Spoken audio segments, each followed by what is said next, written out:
Hi, John.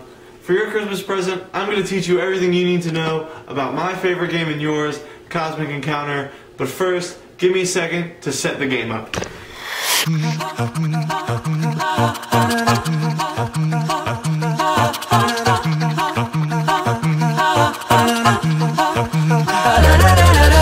Eat, sleep, and breathe it. You're full of the stuff. Go back and tie it up tight. Wheat, meat, dairy-free, teetotal, happy, clappy, high on life. You should try it. You should know. So this is Cosmic Encounter, the best game in outer space. You are the leader of a unique alien race where you're trying to conquer outer space by claiming 5 foreign colonies on the board. What is a foreign colony, you ask? That's a great question, John. A foreign colony is any ships that you have, and I'm always blue, so I'm going to have the foreign colony here. Any ships that you have on someone else's planet. So if these 2 blue ships that I have here landed on a yellow planet, I would have 1 foreign colony and be 1/5 of the way towards victory. How do you get a foreign colony, you ask? It's a great question, John. The way you do that is by attacking other people. So how do you attack other people? Another great question. Here's how you do that. At the beginning of your turn, this is the start turn phase, you will flip over the top card of the Destiny deck. And if it's my turn, and I flip over the top card of the Destiny deck, it's green. That means I'm attacking green. We all know that Ian is green. So I'm attacking Ian in the first attack of the game. So I'm going to take the Hyperspace Gate, which is this very amazing piece of technology, and I'm going to point it at any one of Ian's 5 green planets. Now, since they all have 4 ships on them, because everyone starts with 4 ships on each planet, you have 20 ships to start the game, I'm going to point it at any one of these planets. They all have 4 ships on them. They're all equally defended by ships. It doesn't really matter which one I pick right now, so I'm going to pick this one in the middle. Now I have to send up to 4 of my ships to attack Ian. I can send 1 ship, I can send 2 ships, I can send 3, or I can send 4. But I can't send 0, I have to send something up to 4. I'm ready to go in strong, so I'm going to send in 4 of my blue ships to attack Ian. So right now, the attack is 4 against 4. It's a tie right now, it's a good attack. Words. So now I, as the offense, have first rights to ask other players in the game if they want to align with me.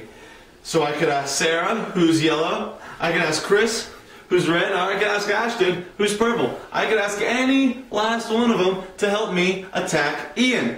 And Sarah, since she hates Ian, is going to attack Ian with me. And she can also send in up to 4. And she's like, I'm coming in strong, sending in all 4.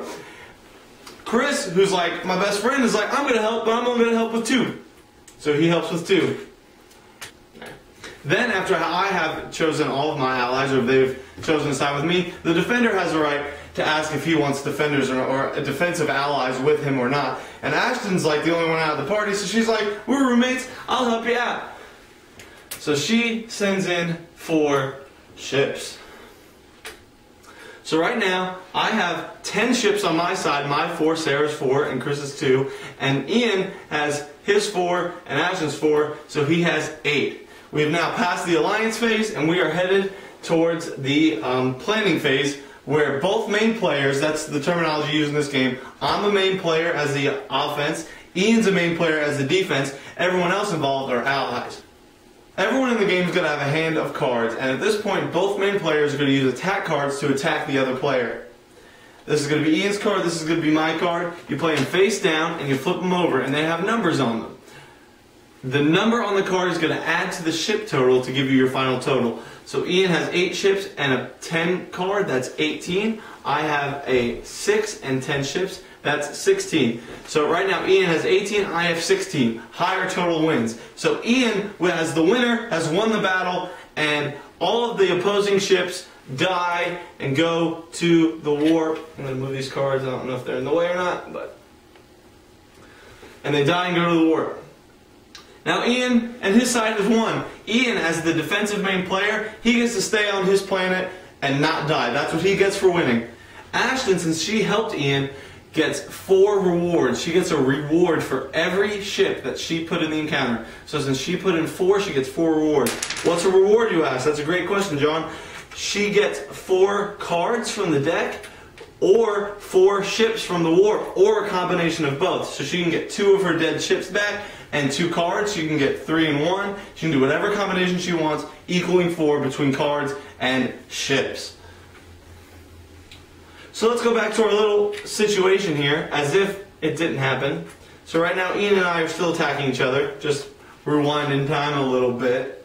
Let's say it went the other way, and I had played the 10, and Ian had played the 6, and I had the higher total. In this situation, these guys die. So Ian and Ashton, they go sent to the warp. They get sent to the warp.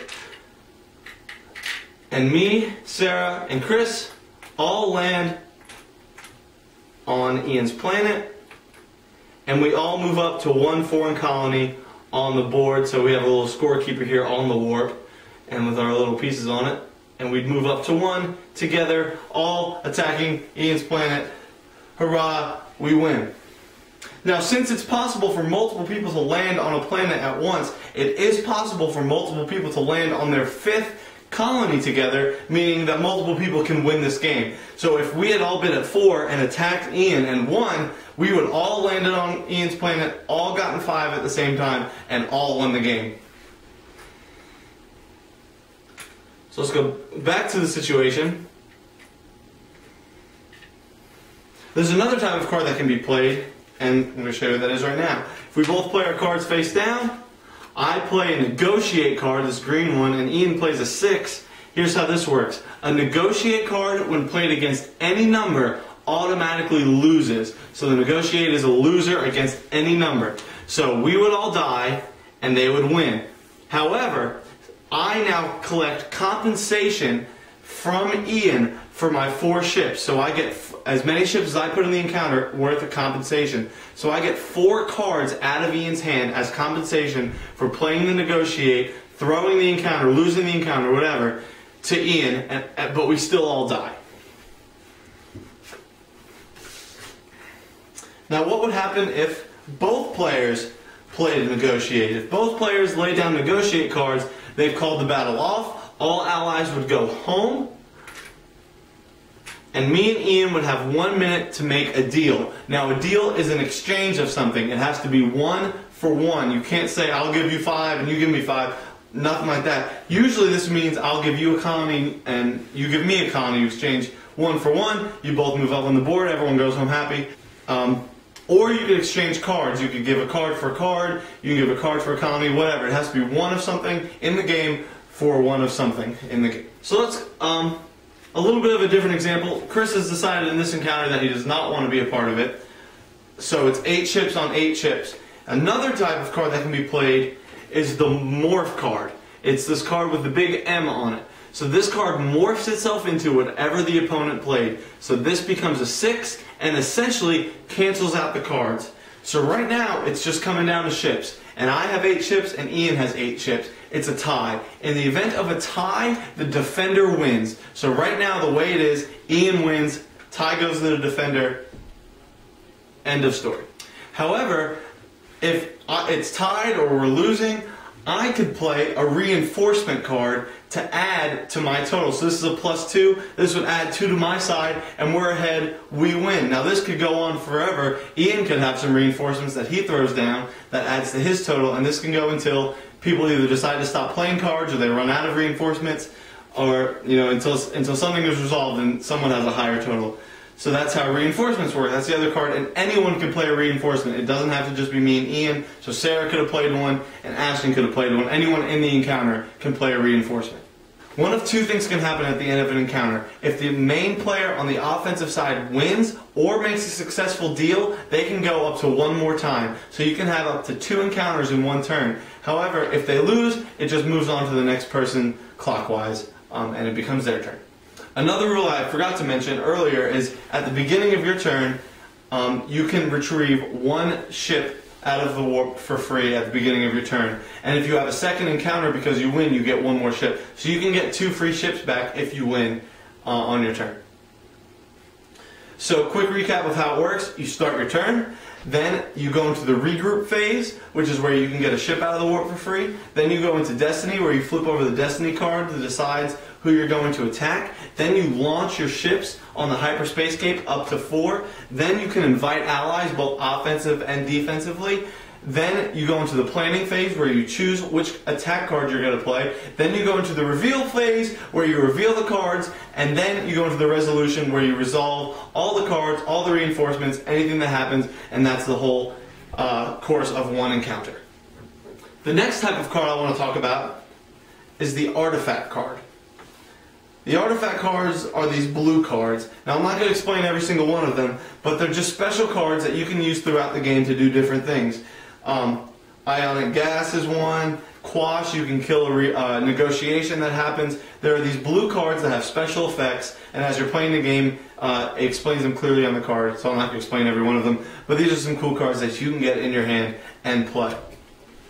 The next part of the game I want to explain, which is probably the highest selling point of Cosmic Encounter, are the aliens. Now I have several expansions, so I have over 100 different alien races. The main game only comes with 50, which is still a lot, but anyway, I have a ton of aliens. Every player in the game is going to be one of these alien races. Now these alien races allow you to break one of the rules or have special abilities throughout the game. So for example, I always use this as an example because that's on the top, I have these in alphabetical order, is the amoeba. He gets to, instead of sending 4 ships to encounter, he can send as many ships as he wants. And the one on the bottom is Zombie. Zombie never goes to the warp, so even if he loses, he just gets to go back home instead of going to get sent to the warp. There are 100 plus alien races with varying powers, ranging from really super powerful to maybe not as powerful, but I think that every alien is good in its own right if you play it right. So these are the alien races. Now, how do you get to become one of these aliens, or how do you get to choose which alien you're going to be? John, that's a great question. I'm going to answer it right now. At the beginning of the game, everyone's going to be dealt 2 flare cards. That's these cards.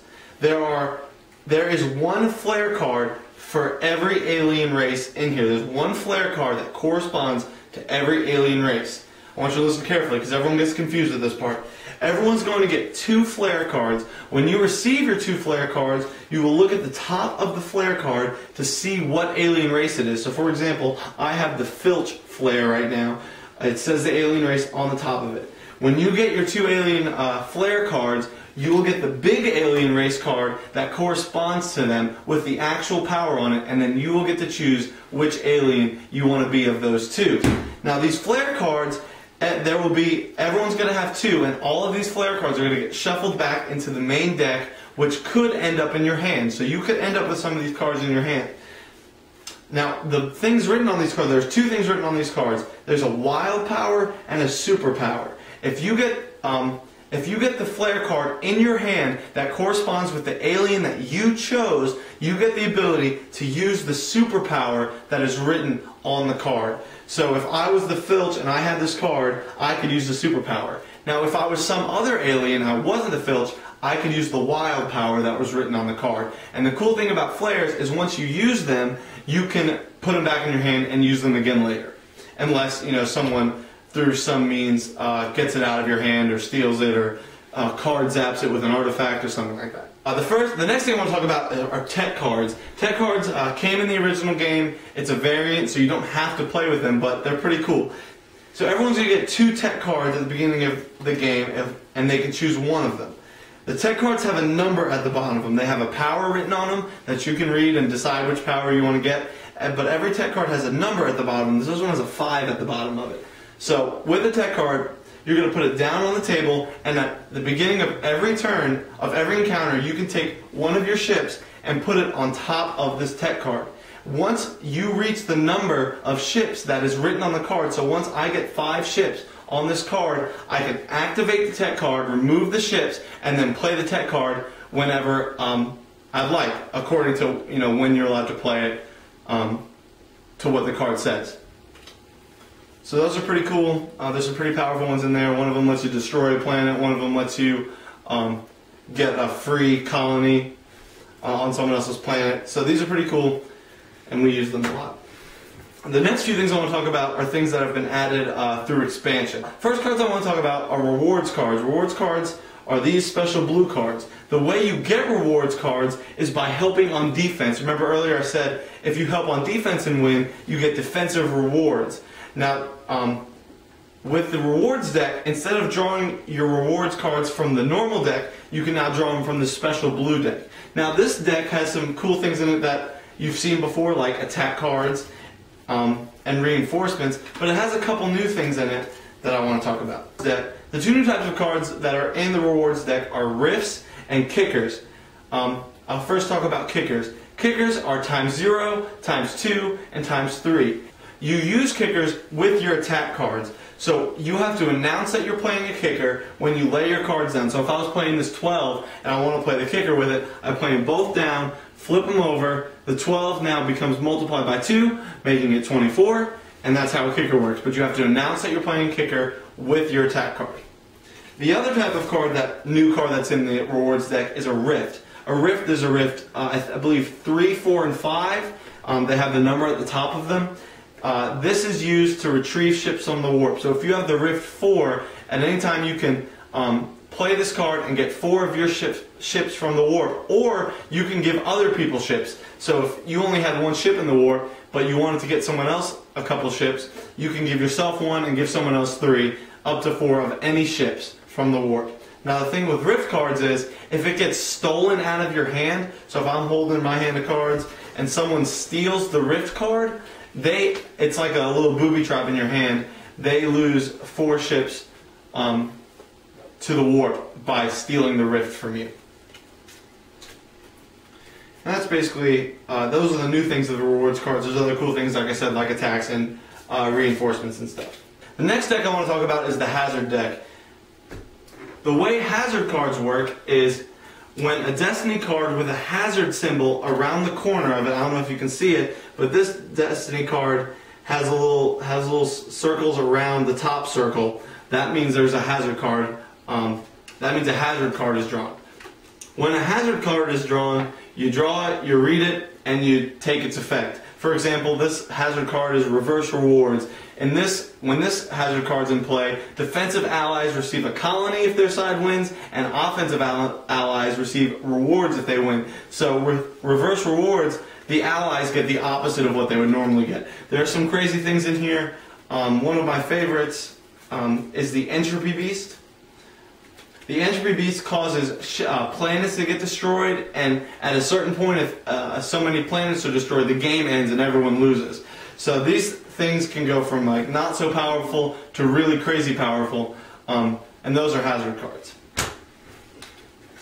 The next type of cards I want to talk about are these space stations over here. I've put the space station cards with their corresponding space station. I'm not going to read all of these, but these are also just little extra powers that you can get throughout the game. Actually, you start with one, so everyone's going to get dealt one of these space stations, and you put it on your ship or on your planet, just like that. And as long as you have ships on that planet and the space station, you get to use whatever power it is that the card says.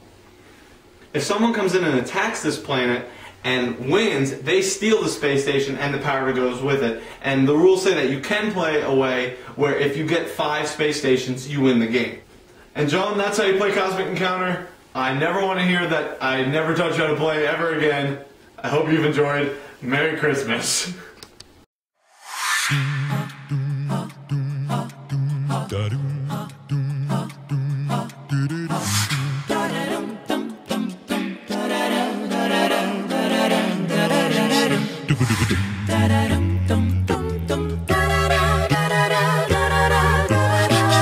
Do